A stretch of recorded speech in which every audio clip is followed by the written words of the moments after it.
pessoal, eu fui convidado para integrar a mesa aqui e apresentar os trabalhos, né, e mediar esse primeiro debate da palestra de abertura. E agradecer o convite, agradecer bastante o convite.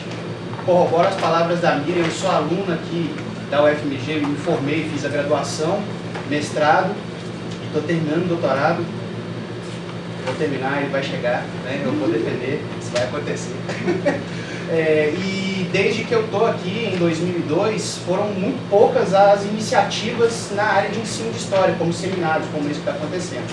Né? As práticas de ensino, as disciplinas práticas de ensino, como a Miriam mesma disse, elas existiam, mas eram disciplinas, não digo menos valorizadas, mas eram disciplinas, como eu poderia dizer, disciplinas que elas eram meio experimentais, digamos assim, né, no curso, e se consolidaram ao longo desse tempo, né, entraram na grade do curso de forma definitiva, e a reflexão sobre o ensino de história está se consolidando aqui dentro do departamento.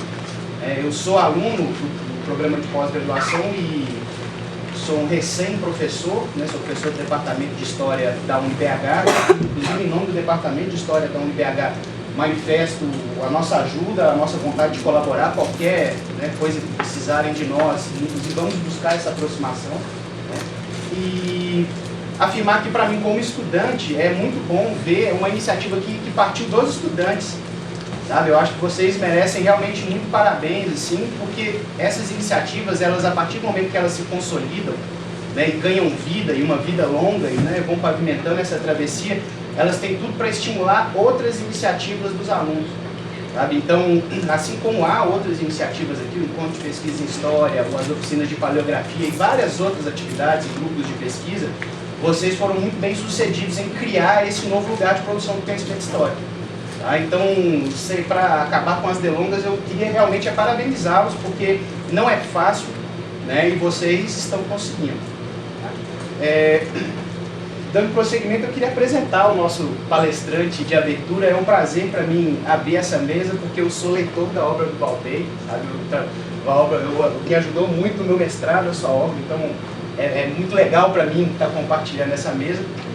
Valdeir Lopes de Araújo é professor do Departamento de História da UFOP, isso não pode me esquecer, né? Graduado e mestre pela UERJ, né? E tem doutorado pela PUC-Rio, né, com estágio sanduíche na Universidade de Stanford, e trabalhou no doutorado com a construção do campo conceitual e moderno da historiografia brasileira do início da primeira metade do século XIX. Né, e trabalhou com conceitos históricos e políticos e narrativas, né, linguagens políticas e historiográficas desse primeiro período logo pós-independência. Dentre as suas obras principais estão A Experiência do Tempo, Conceitos e Narrativas na Formação Nacional, e Teófilo Otoni e a Campanha do Mucuri, A Modernidade Possível. Hoje o Valdeir vai falar para a gente sobre os regimes de autonomia, os impactos da cultura variativa e a crise da historiografia no nosso cenário contemporâneo. Eu acho que é um tema muito importante, principalmente nos debates que têm ocorrido sobre a nova base curricular, né? Então, refletir teoricamente sobre o que está sendo proposto na base curricular nacional, até para a gente apresentar as nossas críticas, né? É de grande importância, e esse é o momento. Então, sem mais delongas, gostaria de passar a palavra para o professor Valdeir. Muito obrigado. Agradeço, Raul, obrigado pela apresentação. E agradecer também, estou muito feliz de estar de volta aqui na FAFISH, conversando muito já, são velhos colegas de conversa, eu conheço muitos outros aqui de outras atividades. Acho absolutamente fundamental essa possibilidade dos alunos tomar iniciativa de construir espaços de debate, de trazer novos temas, de oxigenar os programas, né? Tem às vezes outras dinâmicas, e tenta incentivar isso também na UFOP. Eu acho que isso é um aspecto relativamente recente na nossa historiografia. Começou muito com a iniciativa de revistas discentes, que eram vistas com desconfiança, mas será que pode, será que não pode? E hoje revistas tocadas por alunos têm um papel importantíssimo no nosso campo de uma maneira geral. Como vocês bem sabem, eu não sou um pesquisador em ensino de história, mas até pela própria trajetória desse setor lá no nosso departamento, né, na UFOP, o setor de ensino ele se constitui um pouco de dentro do setor de teoria, dentro do setor de história da historiografia. para a gente na UFOP é muito natural que teoria e história da historiografia estejam num diálogo cada vez mais estreito com esse grande campo de ensino de história, que é um campo também com as suas heterogeneidades, com as suas diferenças, com as suas tradições distintas. Então, mais do que trazer para vocês hoje uma fala de um especialista, eu vou trazer a fala de um professor universitário. Eu sempre tenho, as poucas vezes que eu pude escrever sobre ensino, um artigo que eu tenho chama-se A Aula e a Experiência da História. Foi a partir da minha experiência no magistério superior. Agora eu tenho alguma experiência também no ensino básico, né? Um período que eu gostei muito, me enriqueceu profundamente, mas basicamente eu tenho sido, nos últimos 10, 12, 13 anos, um professor de ensino superior. Né? Mas é claro que a docência no ensino superior também é docência. E nós temos que entendê-la como uma ponte de experiência que conecta com uma outra dimensão da docência, que é a docência no ensino básico. Então, esse é um pouco, digamos, o lugar a partir do qual eu vou falar para vocês algumas questões hoje.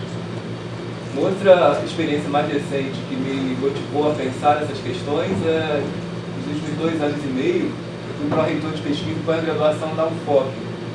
E fiquei muito impactado com a experiência que eu pude ter, viajando no Brasil afora, nos fóruns de pró-reitores, e entendendo melhor como vai avançando e quais são as propostas para o ensino superior e para a pesquisa. E como, de algum modo, as humanidades parecem cada vez menos encaixadas na política superior, não só no Brasil, mas que estão sendo desenvolvidas no mundo. Então, um pouco o núcleo dessa argumentação que eu apresentei em maio, num debate que a Ampur realizou em São Paulo sobre o ensino de história e a crise das humanidades, o núcleo básico está ali, mas de lá para cá eu desenvolvi algumas outras interfaces, e se eu conseguir tempo, a gente conseguir andar num bom ritmo, traçar alguns comentários muito breves sobre o BNCC, que é um tema que a gente tem discutido lá na FOP, tem sido discutido nacionalmente. Eu já pude fazer uma leitura, não aprofundada que é necessária, mas uma leitura inicial do currículo, e tem lá as minhas opiniões, como quase todo mundo tem, né? Então, se eu tiver tempo, eu digo um pouco dessas minhas opiniões dentro desse contexto que eu vou mostrar para vocês a partir da minha inserção específica de pesquisa, que é a história da historiografia, teoria da história e humanidades de uma maneira geral. Então, a apresentação está dividida mais ou menos em 4 partes, né? A primeira parte é só uma apresentação, depois falo de discursos históricos e regimes de autonomia. Por que eu vou falar disso? Porque eu acho que discutir a relação entre historiografia e ensino de história hoje significa discutir um estatuto discursivo desses campos.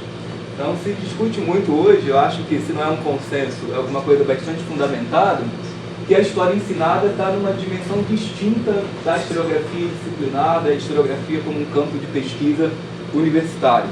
Então, a reflexão sobre regime de autonomia, ela deve nos ajudar a pensar um pouco essa dimensão de relativa independência desses campos e como eles podem se relacionar.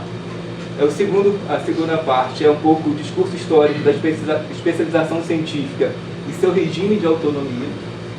Esse é o núcleo da minha fala hoje, né? Na verdade, o meu argumento é que muito de alguma coisa que nós podemos chamar de crise das humanidades é inerente ao próprio modelo de universidade que nós construímos, talvez ao longo dos últimos 60, 70 anos em nível global.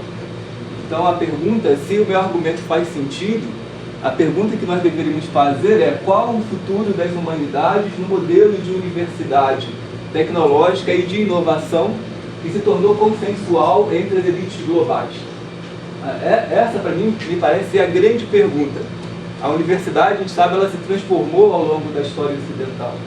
E a universidade hoje, que serve ao projeto do capitalismo contemporâneo, da sociedade contemporânea, é uma universidade onde não há lugar para as humanidades. E eu vou tentar argumentar por que não há lugar para as humanidades nessa universidade. E por fim, essa reflexão final, uma nova história da historiografia e a crise da historiografia, né? Pensando a partir da minha própria disciplina, como eu acho que ela deve se transformar para responder esse desafio. E, a ver o tempo, como talvez a gente possa discutir alguns elementos dos novos, da proposta de currículo a partir de algumas hipóteses que eu estou desenvolvendo aqui. Bom, uma pergunta que é importante para o meu campo de investigação específica, né, que é a teoria da história e da historiografia, é entender qual a semelhança e a diferença que esse campo teria com a historiografia de maneira geral, com a escrita da história de maneira geral. Isso por um problema evidente, né? Como historiar a historiografia, né? Já que a história da historiografia se proporia a fazer a história da própria avanço das formas de escrita da história ao longo do tempo, como historiar essa historiografia e ao mesmo tempo atuar como sua instância crítica, que foi sempre uma função que a história da historiografia assumiu ao longo da sua constituição. Então, os balanços historiográficos, o estudo sobre a historiografia deveria servir para aprimorar a própria escrita da história. Mas, obviamente, aqui tem um paradoxo inerente: como nós podemos aprimorar a escrita da história sendo apenas mais uma outra escrita da história? Ou seja, em que local exatamente, qual é a característica crítica que uma história da historiografia poderia ter em relação ao próprio discurso histórico?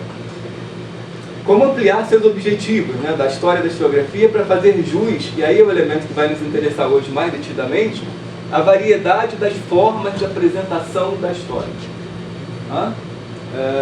E aí eu antecipo um argumento que vai ser importante para pensar as bases curriculares, se as bases curriculares elas entendem essa variedade das formas de apresentação da história, que parece ser uma tendência importante da modernização da experiência da história nos últimos 3 séculos. Então, ao contrário de uma história da historiografia tradicional, que tentou celebrar a noção de que a nossa experiência da história vai sendo cada vez mais determinada por uma ciência, por uma historiografia, as pesquisas mais recentes têm apontado que essa experiência da história tem sido determinada por múltiplos discursos, não necessariamente o discurso historiográfico. Então, partindo dessa constatação, como pensar o saber histórico escolar na sua relação com essa multiplicidade de discursos e não apenas com uma relação privilegiada com um campo científico constituído.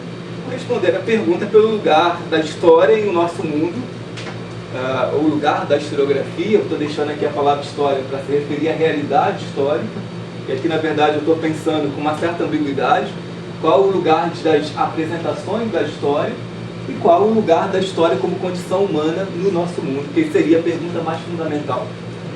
O direito às condições de pleno, livre e plural desenvolvimento dessa condição humana, a historicidade.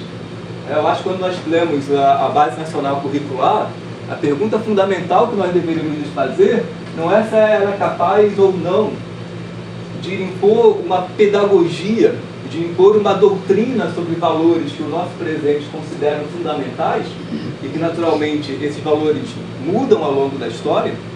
É uma coisa que eu conversava há pouco, é que no século XIX, certamente as pessoas envolvidas no ensino de história achavam também que a função da história ensinada era edificar valores. O valor da civilização, né? O valor do progresso, o valor de um país sem conflitos, o valor de uma inclusão autoritária de setores considerados excluídos da sociedade. E em cima desse conjunto de valores do presente, eles edificaram um saber histórico escolar e implementaram esse saber. Então, até que ponto é possível ainda manter esse tipo de relação? O ensino da história é a eleição de um conjunto de valores consensuais de um determinado presente, ou aparentemente consensuais, e a transformação desses valores em uma doutrina a ser ensinada. Obviamente, eu discordo dessa perspectiva.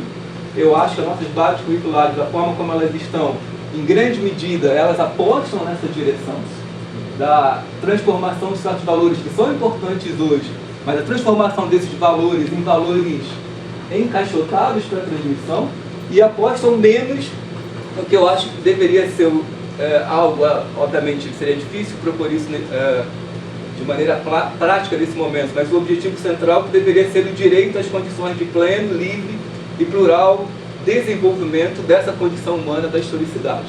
Então, se vocês me perguntassem, a Base Nacional garante isso? Eu diria que não. Algum ensino de história já garantiu isso? Não. Por que não? Porque o ensino de história não está a serviço disso. O ensino de história está a serviço de um projeto de Estado que é o nosso também. E aí começam a entrar problemas, né? Qual a distância e até que ponto podemos tomar a distância desse Estado e até que ponto estamos a serviço desse Estado. E por fim, o problema da difusão da história, que também vai estar um pouco no centro da minha reflexão. Aí eu cito aqui o Palacios, um pesquisador boliviano.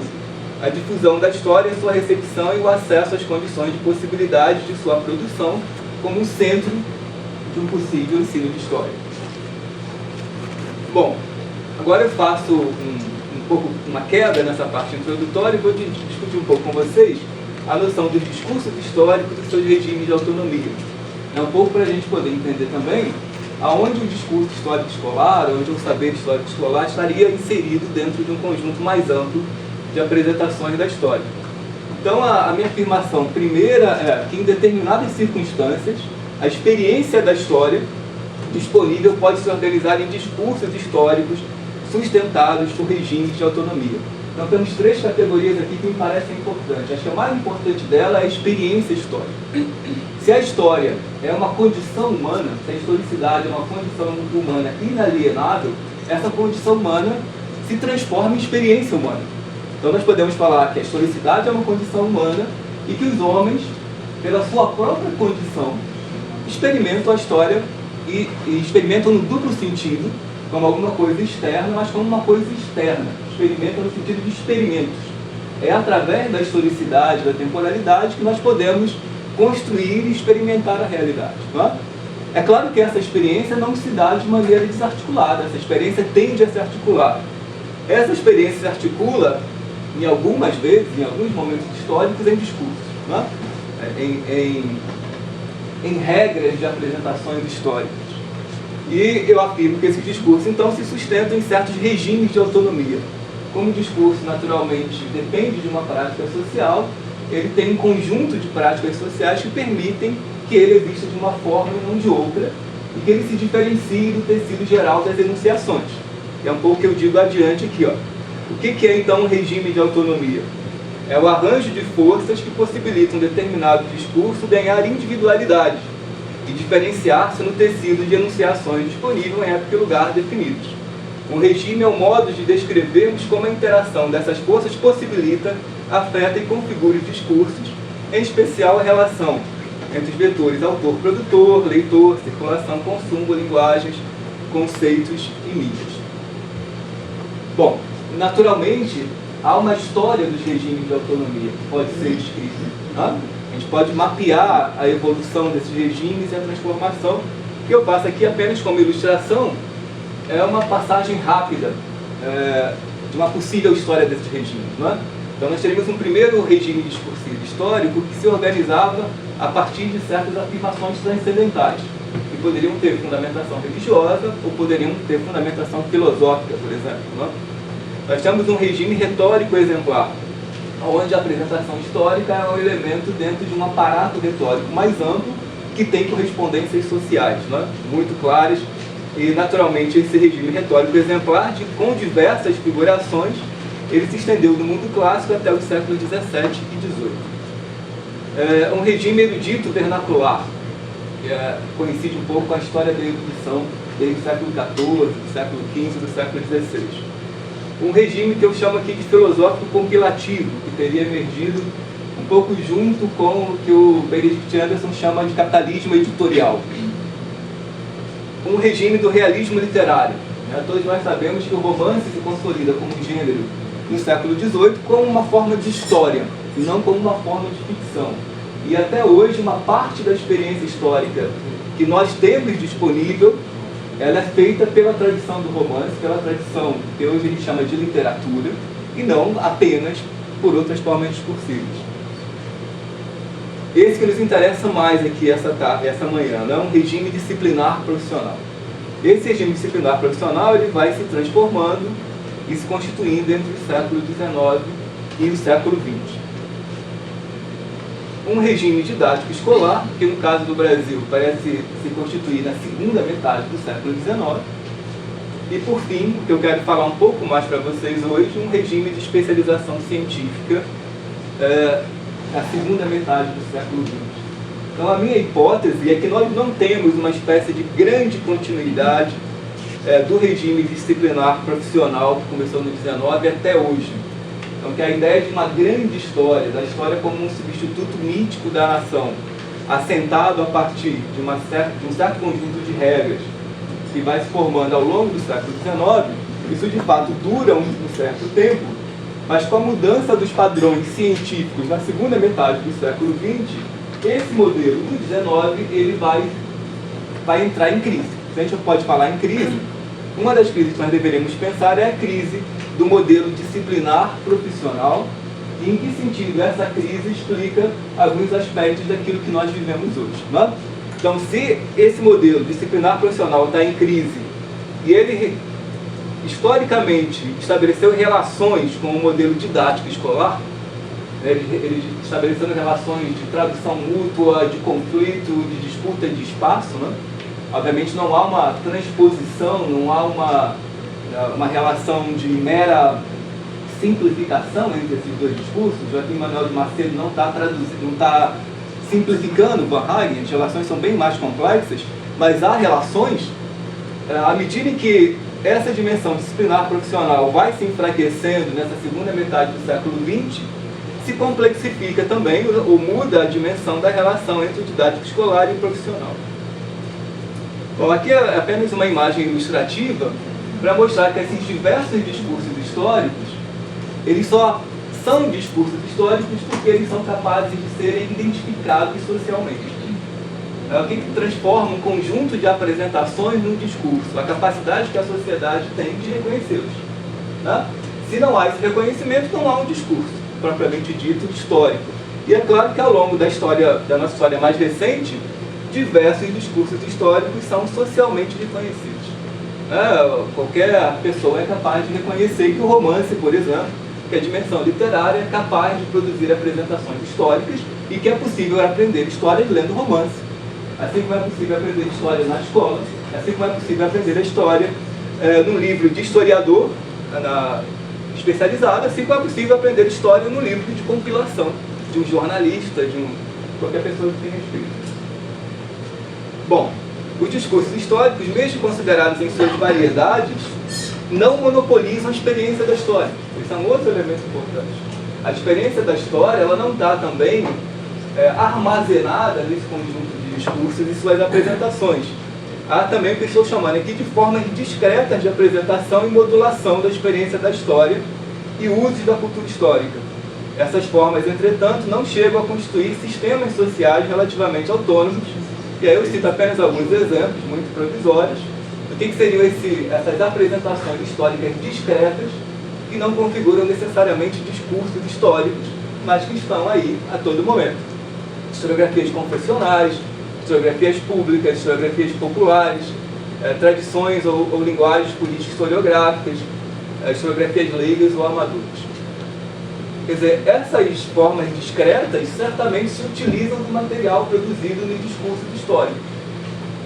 Entre outras coisas, porque, a não se constituírem como discursos, elas não têm bases sociais sistemáticas, não têm instituições, não têm formas de financiamento direto e Estado. Né?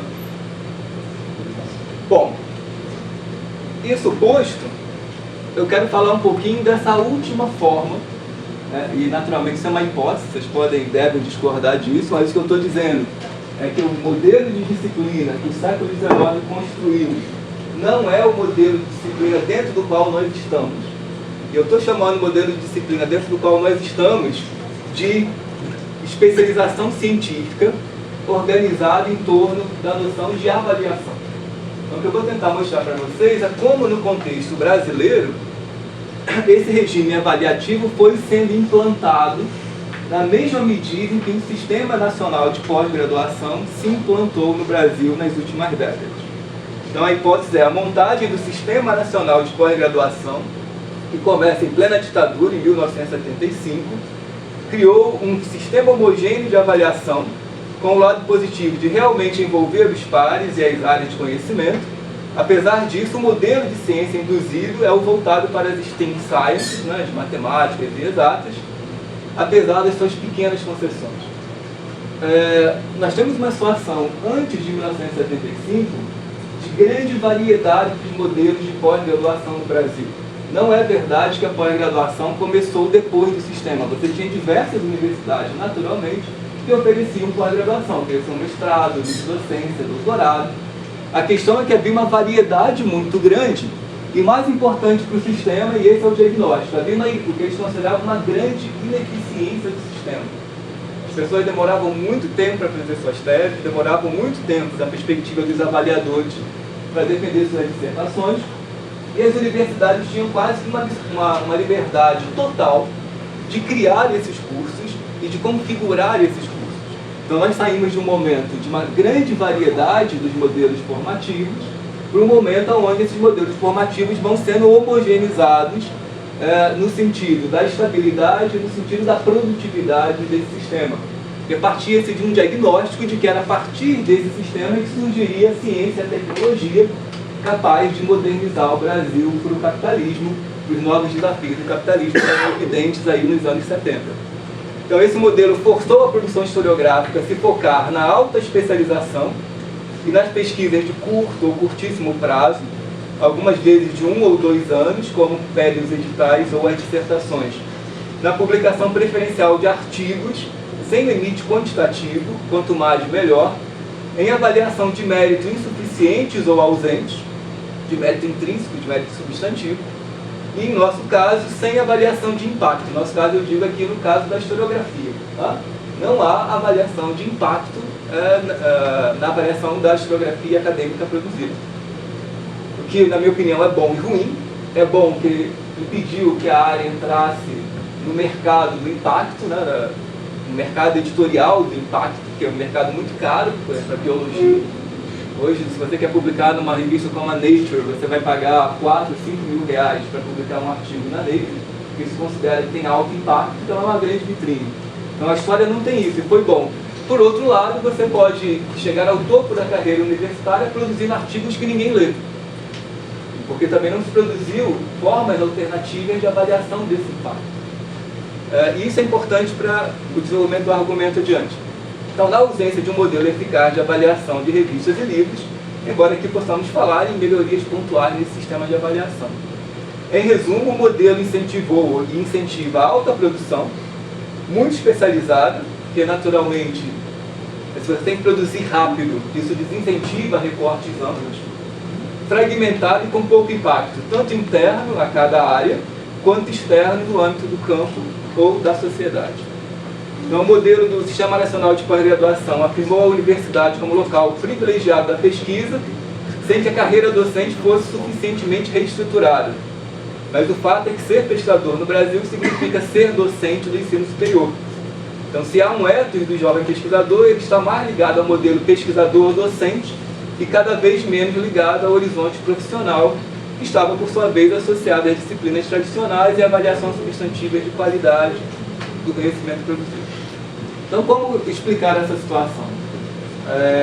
À medida que você entra no sistema universitário, de uma universidade federal, num departamento que tem mestrado e doutorado, o único ethos possível para você, o ethos que realmente parece produzir status social, é você se transformar num pesquisador de alta quantidade, num pesquisador de alta especialização. Hoje, iniciativas como o PIBIT e o foco na formação de professores tensionam esse modelo.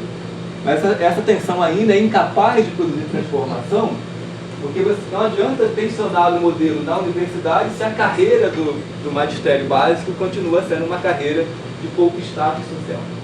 Então, não se resolve o problema apenas criando bolsas do PIBIT no ensino superior. Além de tudo, tem o problema da estrutura do curso não estar voltada para a formação, por exemplo, de um historiador docente, de ensino básico. Mas, basicamente, só para deixar claro, o que aconteceu? Nós saímos de um modelo que demorou muito tempo para ser construído, onde a formação disciplinar visava formar o historiador possuía um certo ethos, o ethos da objetividade, o ethos do espírito público, o ethos da profundidade, da erudição, da correção. Era um ethos que foi produzido ao longo do século XIX e associado à disciplina histórica. Durante muito parte do século XX, ser historiador significava vestir esse ethos. É claro que nós sabemos que durante grande parte do século XX era a elite, uma parte da elite intelectual desse país que poderia se tornar historiador. Eram os grandes senhores que foram formados na USP, no Rio de Janeiro. E quando se dá a transição desse modelo, a gente pode pensar dos grandes mandarins historiadores, que tinham critérios de avaliação muito rigorosos, muito internos, né? O historiador bem-sucedido tinha que virar uma celebridade literária, como Sérgio Buarque de Holanda.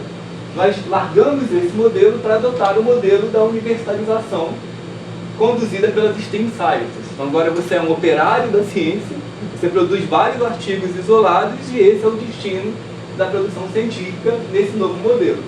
Naturalmente isso tensiona a figura do grande historiador. A gente pode mapear toda uma geração de historiadores formados nos anos 70 que não conseguiu fazer a passagem do modelo do historiador letrado, intelectual público, para o modelo do historiador de alta, não nem vamos chamar de historiador, vamos chamar do cientista social de grande intensidade de pesquisa. Tá? E foi enfraquecendo o horizonte disciplinar específico da história. Até porque o nosso modo de produção científica não é muito diferente de diversos outros ramos das ciências sociais e, em última instância, não é diferente de nenhum outro ramo da ciência. Então, nos foi imposto um modelo de produção científica que faz todo sentido nas ciências duras, na ciência da vida, mas não faz muito sentido para as humanidades de maneira geral. Então, isso enfraquece e torna mais genérico o controle profissional do conhecimento e ele passa, então, a ser regulado pelo sistema de pós-graduação. Porque no modelo disciplinar oitocentista, o conhecimento é controlado pelos clérigos, né, digamos, por essa laicização da figura clerical que o ethos profissional do século XIX coloca como padrão. Então há um grande universo ético, né, que alguns autores chamam de religião da história, que servia para regular a qualidade desse conhecimento. Ao longo do século XX, quando você desloca esse modelo clerical de avaliação do conhecimento e coloca um modelo de eficiência, um modelo produtivista, você não pode mais confiar nos pares como um conjunto de clérigos orientados por valores éticos fundamentais. Até porque há uma grande pluralização desses valores éticos. Há uma grande pluralização desses valores epistemológicos. Então a corporação, o conjunto profissional, perde credibilidade na sua capacidade de julgar o valor desse conhecimento. O que acontece? A avaliação desse conhecimento migra para sistemas autônomos. Então, a criação do Sistema Nacional de Pós-Graduação significou criar subsistemas de ciência autônomos para avaliar o conhecimento produzido. E é natural que esses subsistemas, a gente está falando basicamente da CAPES, das suas sub-áreas, vão impor modelos homogêneos de avaliação. E são esses modelos homogêneos que nos afetam. Por que nós produzimos mais artigo hoje? Porque o artigo é o formato de comunicação das STEM Science. Por isso nós produzimos mais artigos. Não significa que o artigo seja a melhor forma de conhecimento, de comunicação do conhecimento das humanidades. Provavelmente não seja. Bom, não parece ser acidental, o Sistema Nacional de Pós-Graduação está mais voltado para um projeto de ciência acoplado às demandas econômicas, tecnológicas imediatas. Nesse sistema, a avaliação substantiva é transferida para a capacidade desse conhecimento gerar tecnologia, inovação e riqueza. Essa é uma parte importante do argumento. Na física, nas ciências da vida, na medicina, mesmo que o subsistema de avaliação se deturpe corporativamente, o mercado atua na avaliação. Uma patente que não entrega o seu resultado, ela não tem futuro no mercado. Um conhecimento científico que, no lugar de curar, mata, também não tem futuro no mercado. Uma hipótese física que não funciona experimentalmente não tem futuro no mercado. Então, nesse modelo de ciência, o regulador último, o avaliador último do conhecimento é o mercado. Isso não é possível nas humanidades. O mercado não tem condições de avaliar os resultados produzidos pelas humanidades. Então, a única forma de avaliação se tornou os sistemas subespecializados de avaliação. Então, a única esfera de avaliação do nosso conhecimento é a CAPES. E as nossas áreas lá constituídas dentro da CAPES, mas que avaliam a partir de um modelo de avaliação que nós não criamos. Foi um modelo que nos foi imposto. Então, na prática, as humanidades não são avaliadas na qualidade do conhecimento que produz. Então, isso impacta na historiografia no enfraquecimento de um horizonte comum de debate. Os debates acontecem dentro de horizontes de especialização, quando acontecem, história da ciência, do livro, né, um certo ramo da história política, mas se perdeu há muito tempo um horizonte comum, compartilhado de debate que existiu ao longo de quase todo o século XX na historiografia. Então, na prática, o que eu estou dizendo é que a historiografia, como uma disciplina constituída no século XIX e que tinha um horizonte profissional e de debate, não existe mais.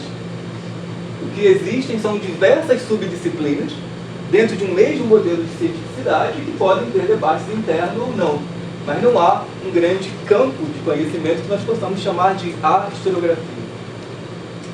A especialização regulada por modelos metrificados enfraquece e não fortalece o horizonte disciplinar moderno. O que é o horizonte disciplinar moderno? Autor forte, acoplamento e tradução social, etos profissional, identidade discursiva. Quando a gente fala de uma crise da historiografia hoje, a gente deveria ser capaz de identificar uma crise nesses 4 elementos constitutivos. Há uma crise na noção de autor forte. A pesquisa de ponta hoje, mesmo na historiografia, tende a ser feita em horizontes de equipes profissionais e não em horizontes autorais. Há uma crise de tradução social. A nossa crise com a área de ensino de história passa, em grande medida, pela dificuldade progressiva de traduzibilidade do que se faz de um lado para outro. Isso se dá, obviamente, porque esse novo profissional não tem nenhuma recompensa em dialogar com o saber histórico escolar. Não há nenhum incentivo para o historiador pesquisador no campo da história dialogar com os outros sistemas sociais, porque não há avaliação.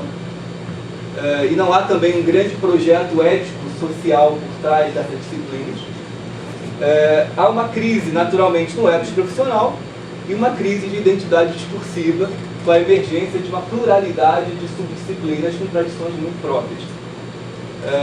No seu lugar, dentro de um sistema de ciência e tecnologia com forte regulação externa, burocracia avaliativa, que mesmo quando é composta por pares, possui outro ethos, e os sistemas produtivos como instância última de avaliação. Então a ideia que a CAPES sempre usa para se legitimar de que a avaliação de substância é feita pelos pares, ela é muito problemática por 2 motivos. Primeiro, que o modelo avaliativo não é feito pelos pares, é feito pela burocracia avaliativa. E segundo, que há uma tendência forte dos supostos pares a adotarem o ethos burocrático e não o ethos profissional, já que esse ethos profissional está enfraquecido. Bom, a grande crise da educação, que é global, não apenas brasileira, é um componente adicional nessa equação. O modelo de autoespecialização torna ainda mais difícil o acoplamento entre saber histórico escolar e historiografia científica. O acoplamento é uma categoria do Luhmann, as teorias do sistema. Significa que 2 sistemas autônomos podem se aproximar e estabelecer uma espécie de simbiose. Eles vão se traduzir nas suas diferenças de alguma forma. O que a gente vê acontecer hoje progressivamente é que esse acoplamento que existiu em alguma medida no século XIX, em saber histórico escolar e historiografia científica, está desaparecendo. Tanto porque o saber histórico escolar se disciplinariza, se torna mais uma disciplina dentro desse universo de disciplinas, com as suas próprias exigências, quanto porque a historiografia científica, como ela existiu no XIX, desapareceu, ou tende a desaparecer. Então, há uma tendência global de desinvestimento, é um outro aspecto, de desinvestimento do Estado na educação. Uma das formas é reduzir ao núcleo letramento e numeramento o universo a que o Estado estaria obrigado a ensinar. Isso também vai ao encontro de um ensino superior reorganizado em torno de problemas econômicos e não disciplinares, modelo celebrado pelo aprendizado de competências ou pela ênfase contemporânea na inovação. Então, a ideia do século XIX, de que a autonomia científica é a forma para aprofundar o conhecimento, de que você deve proteger as disciplinas das pressões sociais, é dissolvida discursivamente na prática. Todo discurso educacional contemporâneo as disciplinas devem estar a serviço da prática, as disciplinas devem estar controladas pelo mercado, as disciplinas devem estar em contato com as indústrias. E aí se pergunta, como as humanidades fazem isso? A resposta que tem sido dada é que as humanidades precisam configurar-se numa espécie de conjunto doutrinário a ser ensinado a essa nova cidadania. Bom, esse modelo de autoespecialização e avaliação semi-profissional aprofunda a crise de transmissão e comunicabilidade das ciências humanas. Se o conhecimento produzido nas humanidades, concentrado em artigos, tem como objetivo último a própria avaliação, e essa avaliação não tem uma mediação social, é uma avaliação autonomizada, não há incentivo à comunicabilidade. Por isso nós produzimos uma quantidade imensa de artigos científicos, o crescimento é geométrico, a gente pega os dados da Comissão Diária na CAPES, o crescimento da produção em historiografia é geométrico, é um crescimento que é difícil até entender como ele se dá, e esse conhecimento não é traduzido da maneira que a gente poderia esperar como conhecimento social. Por quê? Porque o pesquisador não é incentivado a comunicar os resultados da sua pesquisa. Publicar um artigo em uma revista especializada não é comunicar resultados de pesquisa, não história. E quantos especialistas tem no Brasil em história da historiografia do século XIX? É para eles que eu vou comunicar o meu conhecimento? Apenas?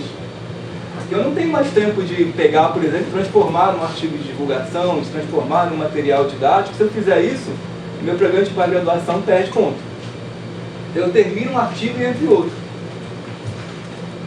Se eu repito esse artigo em 1 ou 2 eventos, eu não sou um bom pesquisador, porque o bom pesquisador vai a 10 eventos por ano e em cada um deles apresenta 10 resultados novos da pesquisa. Isso para o sistema das STEAM Sciences faz sentido, porque são pedrinhas que vão ser juntadas na produção de uma tecnologia, vão ser usadas por uma indústria, alguma coisa. Nas humanidades isso não faz sentido algum. Ninguém vai pegar essas pedrinhas e juntar para fazer alguma coisa. Bom, e aí um pouco como isso se traduz. Então tudo isso que nós estamos falando, a perda do horizonte disciplinar, que gerava um ethos e uma espécie de clero secular em torno das humanidades. Talvez o projeto da Bildung alemã possa ser traduzido nesses termos, uma laicização do clero a partir do consenso em torno de alguns valores do que constituiria a humanidade. E esse clérigo, então, esse clérigo profissional das humanidades que entra para dentro da nova universidade do século XIX, vai estar a serviço da comunicação desses valores consolidados. A dissolução desse clero pode ser explicada, talvez, pelo fato dele não servir mais no capitalismo contemporâneo. Não faz mais sentido numa sociedade global, onde a diversidade pode ser traduzida por grandes mecanismos de mediação, mecanismos automatizados de mediação, tradutores automáticos, homogeneidade de valores globais. Enfim, parece que a função do clérigo como legitimador de um conjunto hegemônico de valores perdeu função. E aí o que nós temos visto? Diversas sociedades globais reduzindo sistematicamente o espaço das humanidades e da história, no ensino básico e no ensino superior. E aí nos jornais todos vocês viram recentemente alguns exemplos. Eu não tive tempo de aprofundar nenhum deles, mas assim, eu acho que é um sintoma. Tem vários colegas que aprofundam essa discussão sobre uma crise global das humanidades. O Japão corta disciplinas acadêmicas das humanidades, saiu esse ano. No jornal Opção, MEC propõe reduzir o número de disciplinas obrigatórias para 4. Está sempre no horizonte. A Austrália troca História e Geografia por ensino de código de programação de computador. Tem esse exemplo do Clifford Owen, o destino das humanidades está na mão dos professores do ensino médio, da high school. Eu acho que é uma reflexão interessante que ele faz lá no Canadá. E aqui no último exemplo da Wellesley, que é a universidade que publica a History and Theory. Eles recentemente publicaram essa tabela da mudança das inscrições, do número de inscrições entre 2007 e 2015. História, houve um decrescimento de 17% no número de matrículas. Uma universidade americana voltada para ensino de história, de graduação. A Wellesley não tem ensino, não tem pesquisa, não tem mestrado, doutorado, mas é uma universidade bastante tradicional no ensino de história nos Estados Unidos. O que tem crescido? Cinema e estudos da mídia explodiu.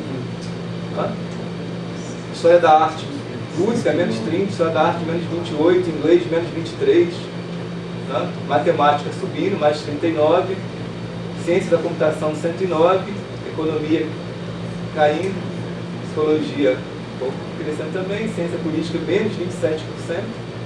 Então, assim, de maneira geral, nos países, digamos, do centro do capitalismo, o espaço das humanidades tem diminuído progressivamente no ensino superior. Isso acontece também, de maneira geral, no sistema europeu. Bom, frente a isso, assim, aí eu vou falar o que pode ser uma história da historiografia nesse cenário e tentar refletir rapidamente sobre o ensino de história, né? A proposta é que uma história da historiografia precise reafirmar, eu acho que não só uma história da historiografia, no limite, o campo das humanidades. Nem vou falar de uma espécie de reconstrução da historiografia, mas acho que a gente tem que pensar o tempo todo no campo das humanidades, o que cabe a ela quando a gente está falando de historicidade, né, como a condição humana básica da historicidade. Primeiro, afirmar isso, né, que a historicidade não é algo externo ao homem, mas a historicidade é algo que constitui o próprio ser humano, como condição de garantia. Então, uma das funções das humanidades seria garantir as condições de produção e acesso à cultura histórica. A preservação da variedade de discursos, né, aquele conjunto de discursos que eu mostrei a vocês, e muitos outros que possam já estar instalados, que a gente não é capaz de reconhecer, a preservação dessa variedade dos discursos históricos como uma forma de garantir o direito à história. O que é o direito à história? A historicidade como estrutura de uma ecologia propriamente humana a ser preservada. E, por fim, sua posição de aproximação e distância crítica com os discursos históricos hegemônicos, isto é, os que reivindicam uma verdade absoluta, uma verdade aporética. Eu acho que esse desafio hoje talvez seja o menor desafio, ou talvez seja um desafio que nós não conseguimos dimensionar ainda. Esse discurso aporético, essa ideia de que existe uma verdade histórica apenas, a partir da qual nós podemos entender o mundo, não está mais do ponto de vista de uma disciplina histórica. Talvez no século XIX, a disciplina histórica tenha sido o discurso hegemônico. Hoje o discurso hegemônico está nos grandes conglomerados da mídia. O discurso hegemônico ele é muito mais veiculado pelos filmes que são feitos em Hollywood e mundo afora do que por uma disciplina. Então me irrita profundamente ver a baixíssima qualidade, em termos de experiência histórica, da maior parte das produções culturais que formam a cultura histórica disponível no nosso mundo. Então, se existe um espaço de produção de uma verdade aporética, esse espaço hoje é a indústria cultural da forma como ela está constituída. E aí nós deveríamos pensar numa possibilidade de uma nova aliança entre essas diversas formas de discurso histórico.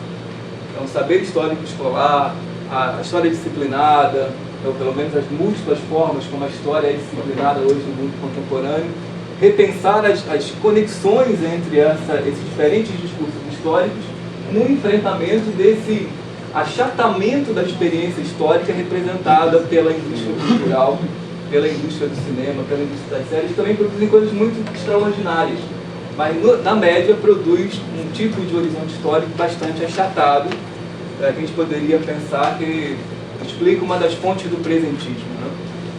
E aí a pergunta que a gente deveria fazer ao final é se as bases curriculares propostas rompem com essa perspectiva ou se elas aprofundam essa perspectiva. Eu acho que tem avanços importantes na base que são mais ou menos consensuais. Por exemplo, a inclusão da história africana e da história indígena é algo fundamental para a sociedade brasileira contemporânea, mas tem outros aspectos que me parecem conduzir para esse aprofundamento da situação contemporânea na medida em que aparelha pouco esse jovem que vai passar pelo sistema escolar para enfrentar as narrativas produzidas pela indústria cultural. Isso porque a base parece dar pouca ênfase na experiência da história. A base concentra toda a sua ênfase na transmissão de conteúdos históricos consolidados, não importa digamos, a qualidade dessa composição, mas a ênfase continua sendo em conteúdos históricos, a ênfase continua sendo no presente. Basicamente, é uma história que parte do presente, e o presente, infelizmente, é configurado pelos grandes conglomerados da mídia. os valores que nós podemos consolidá-los no presente como esse espaço superficial não corresponde à riqueza da experiência histórica acumulada pelas nossas sociedades. E ainda por não tomar distância suficiente do conceito de progresso. Então, o conceito de progresso parece estar ainda organizando a base, até, digamos, por objetivos talvez edificantes. Mas não adianta edificar valores sem dar as condições para esses sujeitos sociais questionarem esses valores edificados e exercerem a sua própria historicidade. A pergunta fundamental é: esse jovem vai ser capaz de exercer a sua própria historicidade? Vai ser capaz de produzir apresentações históricas? Vai ser capaz de ler com espírito crítico as apresentações históricas transformadas em doutrinas que configuram, às vezes, o sistema escolar da forma como as sociedades o constituem? Então, na primeira vez que eu li a base, a impressão que eu tive é que nós não tínhamos tomado distância do texto clássico do Pão Márcio de como se deve escrever a história do Brasil. Continua o mito das três raças, continua a centralidade do nacional, continua a ideia de progresso organizando a nossa história e continua a noção de que só nos cabe levar até os alunos apresentações históricas, conteúdos históricos já elaborados e não elementos cognitivos que nos permitissem entender que eles são históricos, que eles são capazes, como seres intrinsecamente históricos, se relacionar com a realidade. A base tem alguns elementos que apontam nessa direção, mas fundamentalmente ela não aponta nessa direção. Ela aponta mais para um projeto de Estado que acha que ainda deve doutrinar os seus cidadãos a serem brasileiros. Eu acho que isso não está nem à altura da experiência do capitalismo tardio. Vários autores diziam que o Estado capitalista contemporâneo não precisa mais dessa representação nacional. Nós temos insistido nessa representação nacional como a forma de educar os nossos jovens. Enfim, tudo isso é muito polêmico, mas estamos aqui para o debate e acho que vai ser um dia longo discutindo essas questões. É isso que eu tinha que apresentar. Obrigado. Eu queria agradecer ao professor Valdeir Araújo pela comunicação, pela palestra, muito importante, a meu ver, justamente para identificar esse espaço entre discurso acadêmico, tecnicizante, digamos assim, e o que acontece dentro do panorama da escola. Gostaria de abrir para as perguntas da plateia, sintam-se à vontade. Eu tenho aqui algumas perguntas, mas eu vou deixar a plateia perguntar primeiro, e aí depois eu encaixo uma perguntinha aqui, porque pode ser inclusive que vocês perguntem algo que está aqui, então deixo a palavra com vocês, fiquem à vontade. Ninguém vai perguntar. Ninguém. Não, fiquem à vontade. E quem for perguntar, por favor, se apresente, nome que bênção, que conta.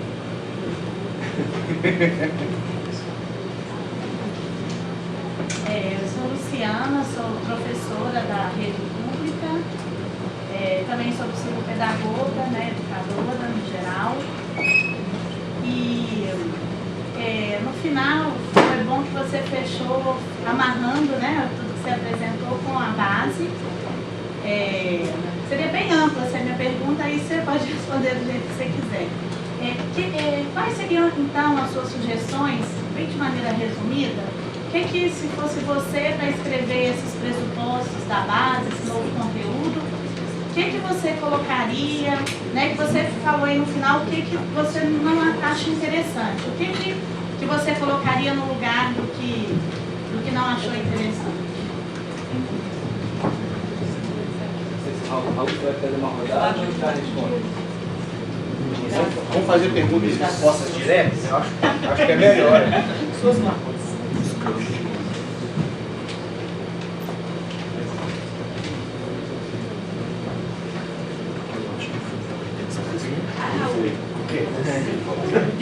Então só a Marcelo. Vai lá, então, só para ficar mais claro, eu intuo que você, a oposição, ou melhor, normalmente a gente sempre já é um conceito corrente na nossa linguagem da história e da historiografia, fala do conceito de representação. Você está falando de apresentação. Eu intuo o que você fala, porque a gente vem conversando já sobre isso há muito tempo, mas acho que para o público seria legal seria interessante se você pudesse refinar essa diferença e por que falar em apresentação e não representação da história ou do passado.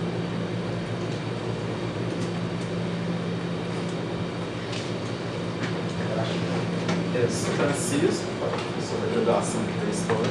Essa é uma pergunta mais alto. Francisco, da graduação de História, e fazer uma pergunta bem direta, assim. Tenho acompanhado muito o que está acontecendo em São Paulo, da reorganização das escolas, tudo. Você tem uma visão, assim, que você apresentou um pouco durante a palestra, que o que acontece com a disciplina de História não é isolado, assim, né?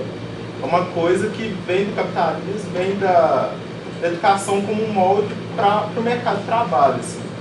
E eu queria que você comentasse um pouco assim, sobre isso, sobre o que está acontecendo lá, que dentro dessa lógica empresarial para a educação, e isso, assim, só nesse ponto, assim, mais só e tudo, e como que a história, né, é a última, que vai a primeira, né, que vai embora, essa lógica para o mercado de trabalho.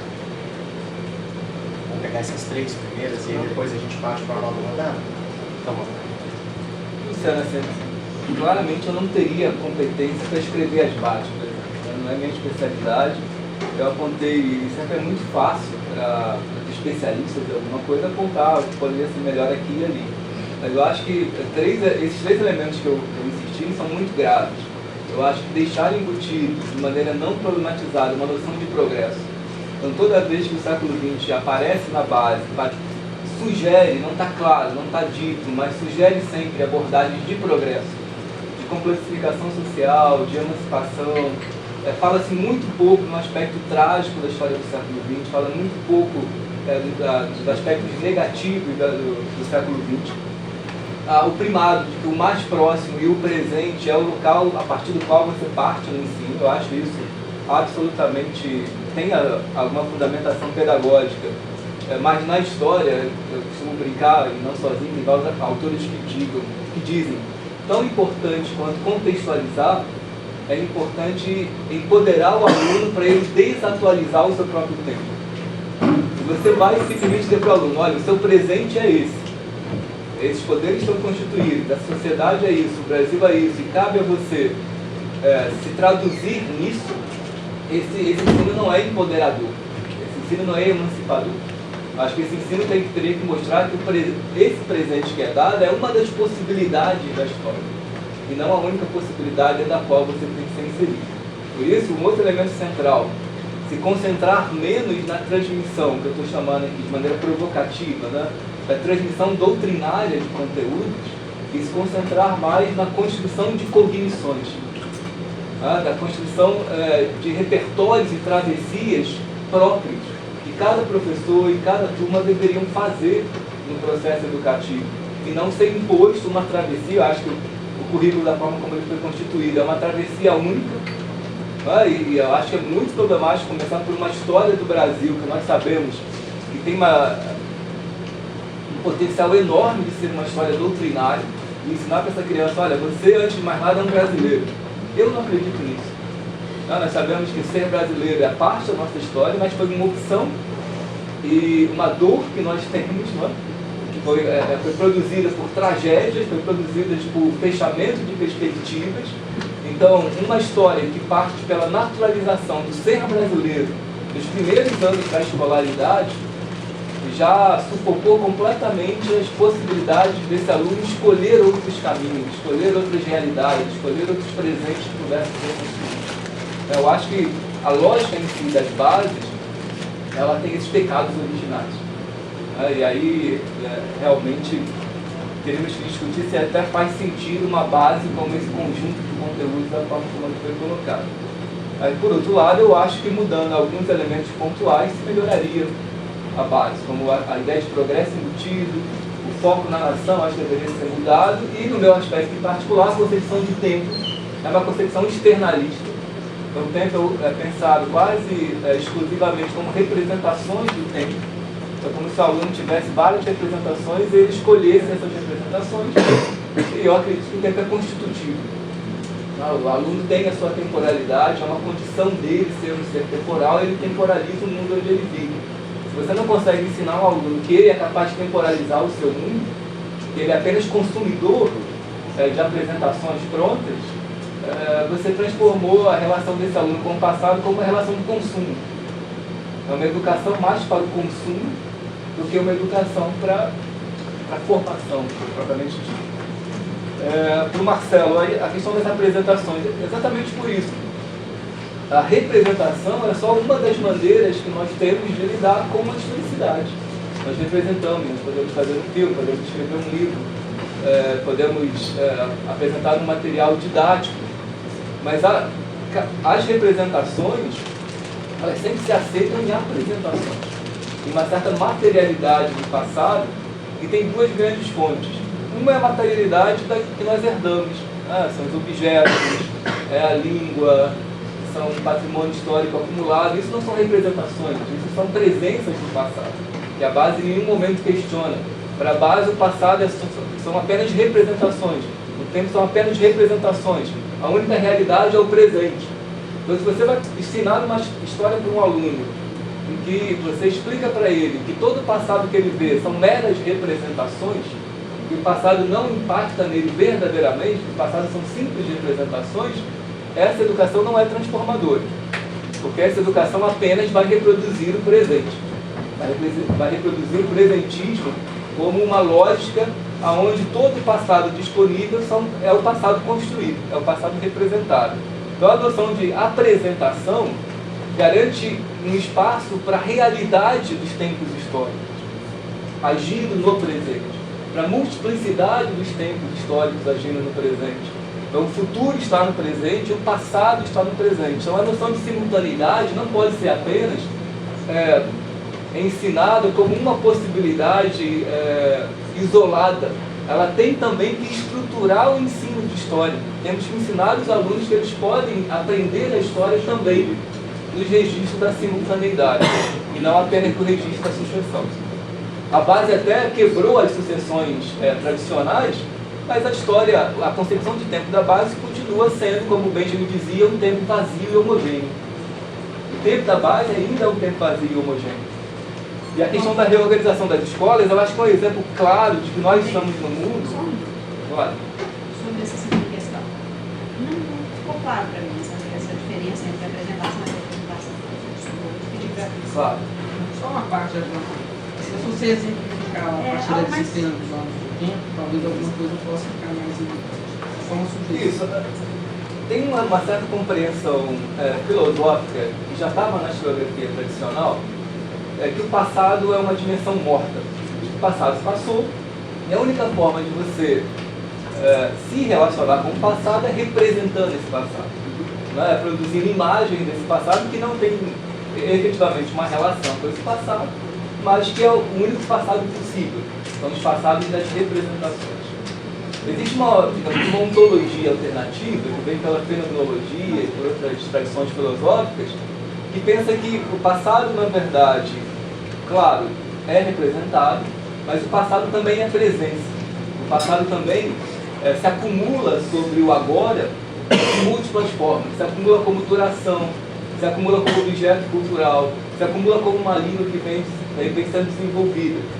Então, é fundamental que a gente não entenda o passado apenas como algo disponível por representações, mas também que ele se apresenta ao sujeito. O passado sempre vem. Essa sala não foi feita hoje. Essa sala não é uma espécie de espaço virtual que constantemente se atualiza. Nós suponhamos que essa sala fosse uma representação 3D. Uma representação 3D só se sustenta porque constantemente ela se atualiza. Tem energia elétrica, tem um algoritmo computacional que vai atualizando aquela situação. A ontologia da modernidade tardia, tem tentado construir isso com o professor Matheus, é isso. Toda a realidade é uma espécie de projeção 3D que constantemente se atualiza. Se a gente desligar o botão, a realidade desaparece, como se fosse uma grande matriz. Claro que essa ontologia é a ontologia que interessa ao capitalismo tardio, que você pode substituir a duração do passado como presença por atualizações contínuas da realidade pelas quais você tem que pagar. Na hora que a nossa casa não ser um teto firme, presente, e for uma representação holográfica, você for desempregado, você não paga mais, você não tem casa, você não tem nada. Assim como hoje, se você não tem mais dinheiro para pagar, você não tem mais música. Porque a música está no Spotify, você tem que pagar por mês. Você deixou de pagar, você não tem mais TV. Então, a lógica do atualismo, que é uma outra maneira de caracterizar o presentismo, é entender que toda a realidade só se coloca na nossa frente enquanto ela se atualiza continuamente. Não pensa a duração. Talvez uma forma mais familiar para te dizer é que a apresentação, ela sempre imagina que o passado tem um peso ontológico que continuamente o apresenta no presente. E continuamente o apresenta no nosso atual, no nosso agora. Né? Por isso essa separação entre que a pura representação, ela está na lógica do atualismo. Ela pode completamente migrar para dentro do computador e nós não sentiríamos diferença alguma entre uma Idade Média simplesmente representada e uma Idade Média real, como duração, como apresentação, como materialidade, como sentida, experimentada. Por que a gente vai ao museu? Por que a gente vai ficar de frente para a Mona Lisa e não basta apenas a imagem de alta resolução da Mona Lisa que tem no nosso computador? Porque aquele quadro tem uma presença, ele vem lá desde do humanismo. E nós somos capazes de sentir essa presença. Pelo menos alguns são capazes.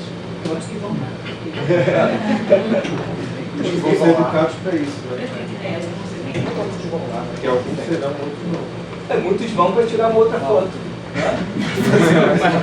E eles não são mais capazes, não são mais capazes de diferenciar uma representação da coisa. Nós acreditamos demais que a representação possa substituir de maneira absoluta a coisa. Porque a metafísica moderna, ela promete isso. Né? Nós somos somente. E a reorganização das escolas, para mim, é um grande exemplo de que nós não devemos doutrinar os nossos alunos em nada. A escola deve ser um espaço de experimentação, deve ser um espaço de questionamento, não deve ser um espaço de doutrinar, nem de quando nós achamos que a doutrinação é a melhor possível. E nenhuma doutrinação é melhor possível, porque nenhum presente é o melhor sendo possível. Nenhum valor do presente pode se afirmar como valor universal. E se não é valor universal, não pode ser doutrinado. Então, temos que confiar mais na capacidade desses alunos agirem como seres humanos, de se empoderar, e menos na ideia de que eles são folhas em branco, na qual nós devemos inserir doutrinas, devemos inserir uma educação para a diversidade. A melhor educação para a diversidade é uma escola ocupada, não é? Uma escola menos escola, mas é claro que isso não, o Estado não quer isso. Né? Enfim. Professor, desculpa, só dentro dessa pergunta, do Alexandre, você citou uma espécie de ontologia alternativa em relação a essa coisa da, não vou dizer uma tradição aí ligada à apresentação. Você tem como citar quem são esses caras? Esses autores? Basicamente são todos da tradição fenomenológica. Né? Heidegger é um cara importante, Gadamer é importante, mais recentemente o Hans-Ulrich Gumbrich tem sido importante, Elko Runia, quando ele discute o problema da presença, Ethan Kleinberg, que está em Wesley, tentando complexificar isso, Walter Benjamin, Merleau-Ponty, tem muita gente. E mesmo dentro do que eu estou chamando de ontologia moderna, tinha uma possibilidade que era as representações coincidem com o próprio processo histórico. E é possível conhecer esse processo histórico e interferir sobre ele a partir de uma dimensão cognitiva. Marxismo, por exemplo.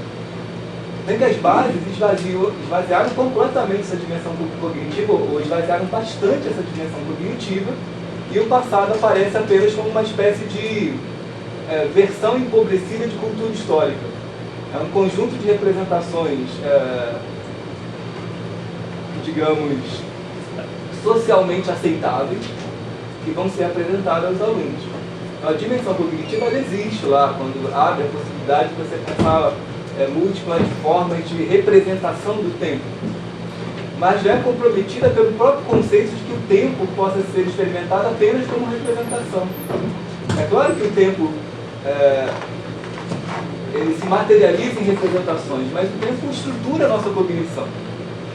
O tempo é uma estrutura da história, o tempo não é apenas um objeto da história. Então a dimensão do tempo como estrutura parece completamente ausente das bases. E aí eu acho que você ausentou aquilo que é próprio da história. O que deveria ser próprio do ensino para a historicidade? Deveria ser que o aluno em algum momento conseguisse entender que ele é um ser temporal. Marcelo Abreu me dizia que na geografia a dimensão espaço é muito mais trabalhada, muito mais clara, muito mais enfática do que a dimensão tempo. Eu não li ainda a seção da geografia, quero ler. Mas me preocupa sinceramente isso. É claro que... Enfim, vou falar. Pessoal, nós temos poucos minutos aqui, então temos mais uma e duas perguntas. Vamos fechar. Tem mais alguém que tem pergunta? Porque nós estamos realmente com o tempo apertado. Então são 3 perguntas para a gente finalizar, ok? Primeiro, segundo, terceiro. Então, você falou sobre que não se deve levar ideologias para dentro do ensino da história. Então eu queria citar um trecho aqui da base e te perguntar se você consideraria que é uma ideologia ou não. Que seria conhecer, o conteúdo do 9º ano. Conhecer e compreender o golpe militar de 64 como resultado das tensões sociais geradas desde o processo de redemocratização por meio do estudo das condições sociais no campo, das propostas de reformulação da educação e dos movimentos culturais urbanos. O fato aí do termo, golpe militar, você consideraria que já está se passando uma ideologia ou não? Primeira, segundo, Alisson. Bom, é o seguinte, estou falando da questão da crítica de representação. E essa crítica de representação ela vai na questão da história, da historiografia e nesse caso para fortalecer o ethos da história através da historiografia. Está falando que o historiador hoje ele tem status só de fazer artigos e lançar artigos. Como seria uma forma, uma hipótese, uma forma do historiador da história se fortalecer? Ele está perdendo espaço. E como que ela poderia se fortalecer nessa escrita?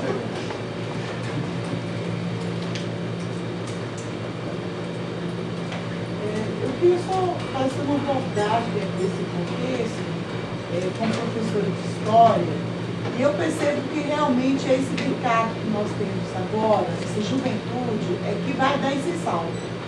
Porque nós temos, como professora de história, já aposentando, eu vejo que nós ainda somos a geração doutrinária. E muitos, assim, a maioria de nós, eu não vou colocar aqui, não conseguimos fazer esse salto para não doutrinar. E esse fazer história, levar esse aluno a fazer história, dizer ele é uma pessoa referência ali, importante. Hoje a maioria, me colocando, de nós não fazemos isso. Então, indo acompanhando algum curso, às vezes eu me acho uma professora que avancei, e quando eu olho frente a esses parâmetros, eu falo, não, eu estou doutrinando ainda. Porque toda a minha geração, formação básica, a formação faculdade, ela veio com isso. E fazer esse salto, eu acho que até o momento que nós estamos hoje aqui, que é um momento de discussão, o Brasil também está em discussão. E como cada um questionando de um lado, do outro, concordo ou não concordo. Eu acho que essa juventude, eu acredito na juventude, plenamente. Eu acho que é uma travessia que eu acho maravilhosa na história. Eu sinto ela muito abandonada. Não custa abandonada, eu acho que concordo com a sua fala nesse sentido. A Miriam só pediu para fazer uma última. Inclusive, já tem uma pergunta, eu posso emendar tem mais com uma? várias. Já tem outra pergunta? Tem outra, não, estou dizendo, já que não foi uma pergunta, foi uma consideração. Aí você já emenda com a pergunta. Vou pedir licença para fazer a terceira pergunta. Que dialoga um pouco com as várias. Eu concordo plenamente, estava tal texto que foi discutido especialmente no grupo, e que eu acho que é uma proposta da ordem do genial, de pensar que o discurso histórico da especialização científica, como se chama, não é capaz de promover o acoplamento entre o saber histórico escolar e a historiografia. Acho que é uma sacada dessas que a gente, no campo de ensino de história, precisa refletir com muito cuidado, porque ela é complexa e me parece responder uma porção de coisas, ou pelo menos apontar para algumas respostas importantes para a gente. E aí você diz o seguinte, olha, a pergunta final que você faz, uma nova historiografia, ou história da historiografia, deveria produzir, como parece que é isso, posso ter um frente errado, um novo discurso histórico. Se esse não é mais suficiente, o que seria então uma nova historiografia e que novo discurso histórico seria esse? Do ponto de vista, e aí, assim, ao final você disse um novo discurso, ou você disse algo do tipo, seria preciso que esses sujeitos, já refletindo sobre a base, tivessem a capacidade de se mover no tempo, de temporalizar eles próprios a partir das suas experiências, as experiências históricas, passadas, presentes e futuras. Quais são uma pergunta relativa a esse novo discurso histórico do ponto de vista da história da historiografia? Eu faço do ponto de vista didático, pedagógico, do ensino de história, por assim dizer. Durante muito tempo eu também concordo que, inclusive na base, tal como ela está, eu tive a mesma sensação de bom Marcos está aqui. Achei que você traduziu muito bem aqui, me cheirava um pouco um ufanismo e eu não conseguia identificar. Me parece que isso tem a ver com uma tradição, você fala do século XIX, da sua identidade nacional e tal, que lá os PCN reeditaram de uma outra forma, a construção de identidades plurais. A ideia das identidades permanece ali, em alguma medida, com a mesma raiz epistemológica. Então, minha pergunta é, esse novo discurso histórico, que não é o da especialização científica, deveria ser capaz de promover não a construção de identidades, mas efetivamente, do ponto de vista filosófico, a construção de sujeitos. Sujeitos, aqueles aos quais a gente não pretende entregar autonomia, mas dar espaço e tempo para a construção de autonomia. E nesse sentido, em termos práticos, o que muda no discurso histórico? Mais algum? Já que você está perguntando... É a última das últimas, hein? Nós já estamos estourados, a organização já está me olhando com olhares malignos. Esse aqui vai dialogar com o que ela falou agora, eu acho. Puxando mais para o lado da educação no geral e não da história em si, né? Um texto do José Maria Silva, não sei se vocês conhecem, escreveu A Hora dos Dominantes. Ele fala que a escola contemporânea não se interessa pelo passado da humanidade. Quando finge interessar-se por ele, é apenas para subjugá-lo aos interesses imediatos do aluno. O jovem tornou-se a medida de todas as coisas, inclusive na escola, onde a pedagogia contemporânea, inspirada em Vygotsky, acredita que o conhecimento emana do coletivo como se a soma de ignorâncias pudesse dar um conhecimento, e não mais ignorância. Aí entrou pesado. Aí eu queria que você comentasse, assim, dentro até dessa questão que ela falou também, essa fala do José Maria. Agora eu vou terminar por aqui a sessão de perguntas e vou começar a sessão de respostas. Bom, eu não falei exatamente ideologias, né? Você não deve levar ideologias em sala de aula. Eu tenho usado de maneira muito tentativa ainda a noção de versões doutrinárias de certos valores, não é? Como se o ensino de história reeditasse uma função, uma pedagogia cívica. E aí essa pedagogia cívica naturalmente parte de um consenso que não existe socialmente falando. Basta, na verdade, uma decisão de poder, pode ser boa, pode ser ruim, como toda decisão de poder, não é necessariamente boa ou ruim, e aí vai ser transmitido pelo sistema escolar. Eu acho que isso não reconhece a própria realidade que nós vivemos, que é uma realidade de pluralizações. Se essa realidade, por um lado, ela é um pouco esse atualismo que eu falei para vocês, assim, que tende a produzir visões muito homogêneas, é também o seu contrário. É a possibilidade de muitas outras visões se instaurarem. Por isso que os alunos estão ocupando escolas, por isso que os alunos se empoderam muito rapidamente, porque é também o atualismo, é ao mesmo tempo a monetarização absoluta do poder. Qualquer poder pressupõe que você entre dentro de um sistema que é digital e que na base é monetário, né? A digitalização da realidade é só uma forma de monetarização, mas isso democratiza todos esses aspectos de uma maneira que nós nunca tínhamos visto antes, né? Na medida em que é monetário, digital e que circula pelo tecido social sem possibilidade de censura. Então o único risco é o risco das simplificações doutrinárias dessas versões, e não o risco da falta de acesso a elas. Tá? Então, por isso as ambivalências nesse momento, ele é muito, ao mesmo tempo, é muito pessimista, mas também tem muito otimismo possível. Aí você deu o exemplo do golpe militar e citou esse trecho que já virou muito polêmico, já tem várias críticas até de especialistas, que é um exemplo claro. Na verdade, ele não é um conteúdo, ali é uma interpretação histórica completa, transformada em conteúdo universal. Se justifica porque nós achamos que a crítica doutrinária ao golpe vai impedir que as pessoas saiam à rua defendendo a volta da ditadura. E o professor Matheus acaba de escrever um artigo que saiu no último número da Valha História, onde ele analisa a Wikipédia, que assim, ele pode até discordar da minha interpretação, acho que não vai discordar, mas que ele mostra que não é esse tipo de versão doutrinária da experiência autoritária que vai impedir que ela se repita. E acreditar que você vai ensinar na escola, olha, os militares foram malvados, e esse jovem vai crescer e vai negar a ditadura, achar que a ditadura foi fruto de uma ignorância. Não, a ditadura foi fruto da nossa história, da nossa veia autoritária, foi fruto das condições humanas que se reproduziram nesse território e que estão presentes hoje e vão continuar presentes conosco durante muito tempo. Não vai ser uma afirmação doutrinária que vai impedir que uma experiência autoritária volte a se restaurar. Eu acho que há uma ingenuidade aí em vários pontos da base desse aspecto. Eu sou contra essas versões doutrinárias, mesmo quando elas parecem ser edificantes. Que era a mesma coisa você perguntar ao von Marxius, mas você não acha que essa sua visão do europeu no centro do processo histórico, ela é errada? Ele vai dizer, não, é certa, é a melhor coisa que podemos fazer. O destino desse país depende disso. Todo presente tem suas próprias convicções. Então, a maior sabedoria no presente é deixar algum espaço em aberto. Se esse presente não deixa porta aberta nenhuma, ele vai repetir a mesma postura autoritária do passado. Daqui a 50 anos, os historiadores vão estar desconstruindo os efeitos negativos dessa doutrinação.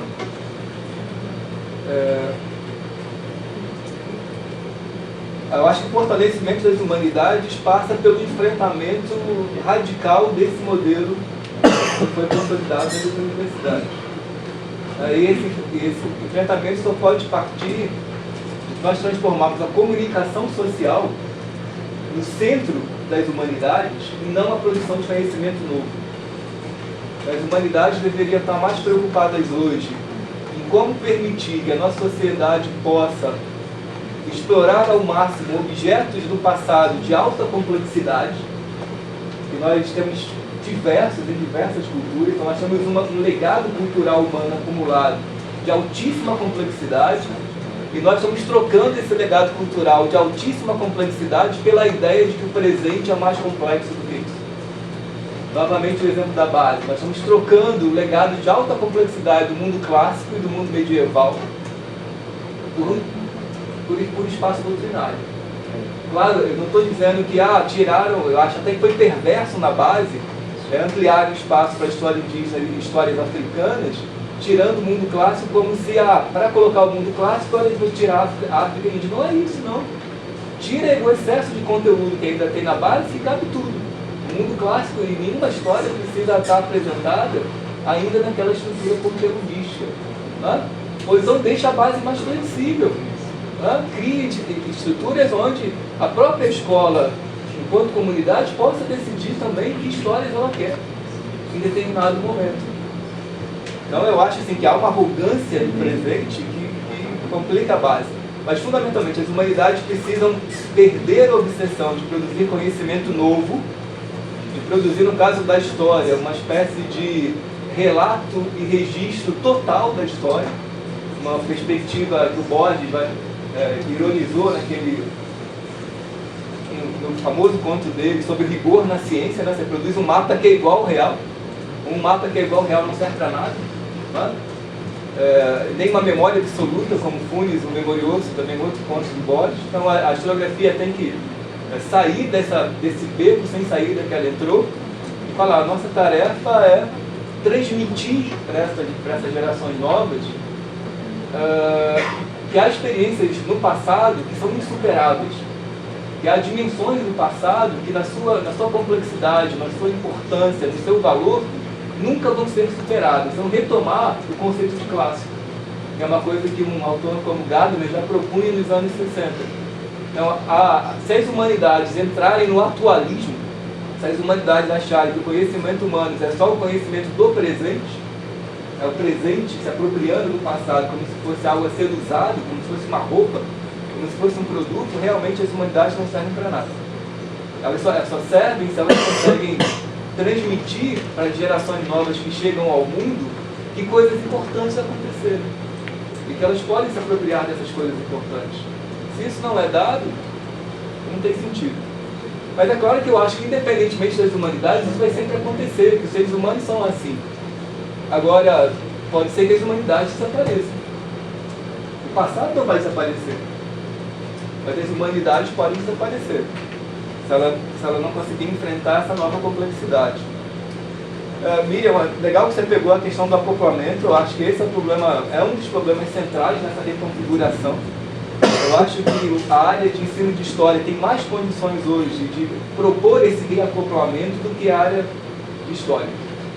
Eu acho que a área de história, como não é mais uma área, não é mais uma disciplina, são muitas disciplinas que se autonomizaram e que não dialogam nem entre elas. A história da escravidão africana não dialoga com a história política do 19, que não dialoga com a história da historiografia, que não dialoga com a história da ciência, que não dialoga com a história do gênero. Cada um tem a sua revista, cada um tem seus especialistas, eles falam para eles mesmos, e é isso que faz sucesso. E é isso que vai render publicações altamente especializadas. Agora há o risco também da área de ensino de história se tornar mais uma subdisciplina. Infelizmente é o que está aumentando. Pois é. E como condenar se a lógica é essa? Né? Então nós podemos estar juntos numa espécie de guerra de guerrilha, mas a lógica é essa. É muito difícil quebrar essa lógica. E aí nós sabemos como é que a base foi feita. Foi feita pela burocracia de Brasília.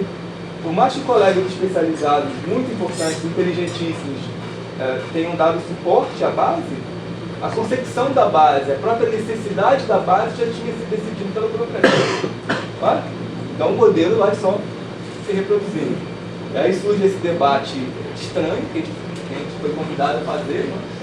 Com o computador, jogando informações no computador. Eu não acho que seja produzir um novo discurso. Eu acho que é preservar uma ecologia humana. Acho que o objetivo não é ficar produzindo discursos, mas saber que o que é importante é preservar uma ecologia das condições humanas, né? Para voltar naquele texto da Hannah Arendt. Então, quais são as condições humanas? Porque hoje o que está realmente em risco é o humano. A crise das humanidades é só um elemento da crise do humano. Nós estamos numa sociedade que pela primeira vez o humano vai se tornando obsoleto. Tá? E uma sociedade que aprendeu a ganhar dinheiro com a obsolescência de tudo. Não, o que move o capitalismo hoje, vai dizer um certo Latouche, é a noção de um crescimento infinito que pressupõe uma obsolescência progressiva de tudo que é real. Pelo exemplo que eu dei, se tudo é virtual, e esse virtual vai se tornando obsoleto a cada novo presente, a única coisa que mantém a presença é a sua capacidade de comprá-la. Então, esse é o futuro do capitalismo. Né? Quem viu um seriado chamado Black Mirror sabe um pouco do que eu estou falando. De nós sermos apenas conjuntos de memórias acoplados em dispositivos. Nós vamos ter conjuntos de memórias que compramos a nossa realidade. Se você é apenas uma memória num dispositivo, se alguém desliga o dispositivo, você desaparece.